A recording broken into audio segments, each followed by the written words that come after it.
Hello, good morning, good afternoon. I-share ko lang po kung paano magtimpla ng barley. Ito po, kalahating tubig sa baso para maganda ang halo. Tapos, madaling inumin. At saka regular water po ang ating paggawa. Ito po ay mas maganda dahil pag regular water,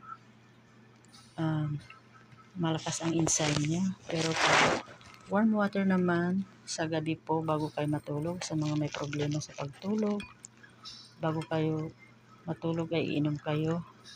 Tapos sa umaga naman, empty stomach paggising nyo with the regular water. Ito po ang ginawa ko, regular water, para masarap. Napakasarap siya. Manamis-namis po siya dahil talagang pure organic barley powder from Australia.